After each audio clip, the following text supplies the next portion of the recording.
Good afternoon বন্ধুরা। তোমাদের কি সব খাওয়া হয়ে গেছে সবার? আমি এখন বাড়তে চলে এসেছি। তোমাদের তো সকালে দেখালামই আমাদের ঘরে কাজ হচ্ছে, তাই আমার অনেক দেরি হয়ে গেছে। তো ভাত যখন বাড়তে এসেছি ভাবলাম তোমাদের সাথে শেয়ার করি আজকে আমাদের ঘরে কি কি মেনু হয়েছে। তো প্রথমে আমি ভাতটা বেড়ে নিচ্ছি, বাড়তে বাড়তেই বলছি আজকে আমাদের ঘরে কোনো স্পেশাল মেনু নেই। আজকে আমাদের ঘরে নিরামিষ, শনিবার আমরা নিরামিষ খাই। তো তোমরা কে কে নিরামিষ খাও শনিবারে আমাকে কমেন্টে জানিও। এটা আমি আমার ছেলের জন্য বাড়ছি ভাতটা। চলো, প্রথমে আমার ভাত বাড়া হয়ে গেছে। এখানে লাউ দিয়ে ডাল দিয়ে করে রেখেছি, সেটাও একটু বেড়ে।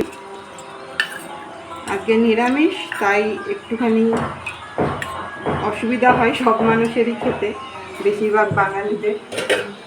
আর এখানে সব মিলিয়ে একটা মিক্সড সবজি, ওই কচু, আলু, পটল, কুমড়ো এগুলো সব দেওয়া আছে।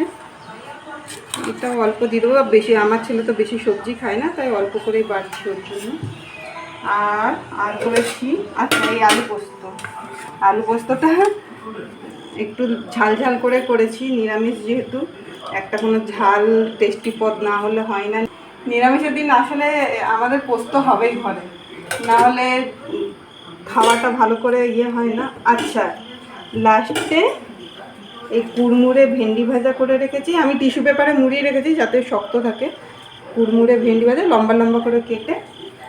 আর একদম শেষে এই যে আলু মটর পনির দিয়ে একটা সবজি করেছি। তাহলে যখন সব বাড়াই হয়ে গেল, খেয়ে আসি আমরা। টাটা। তোমরা